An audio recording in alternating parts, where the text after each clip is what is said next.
tables. Ang kaitabuan ni magbasa ko story. So, kailangan maminaw ang tanan. Kaya pag makadungog mo sa story o na-right, aman yung right. Oo.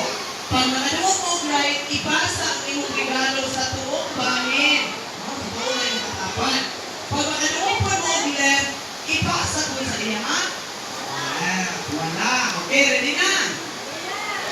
Okay. Alright. Okay. Sabi na ko, ha? Twas the night before Christmas.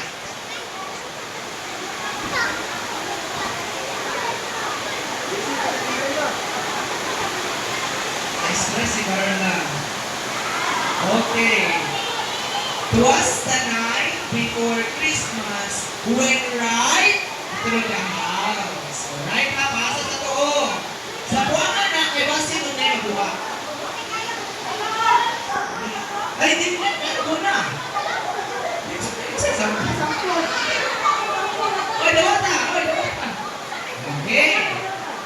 Not a creature was left, staring at even a mouse. Okay. The stockings were hung right by the chimney and care. Okay, ha? In hopes that Saint Nicholas soon would be there. The children were nestled right snug in the beds, while visions of sugar plums dance right in their heads. Right. And Mama in her handkerchief and I in a pouch had just settled right down for a long winter's nap. When out on the left lawn, there rose such a clutter. I sprang right from my bed to see what was the matter. Whoa. Okay, next. Away to the window, I laughed like a flash.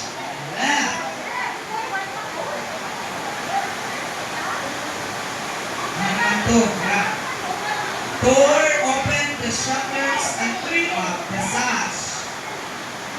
The moon on the breast of the new fallen snow left a luster of reading to objects right below. When what to my wondering eyes should appear but a miniature sleigh and 8 tiny reindeer with a little old driver right lively and quick. I knew in a moment it must be Saint Nick. More rapid than eagles, his coursers they came. On Comet, on Cupid, on Condor, on Blitzen. To the right side of the box, to the left top of the wall. Now, dash away all. As dry leaves that before the wild hurricane fly, when they meet right with an obstacle mount right up to the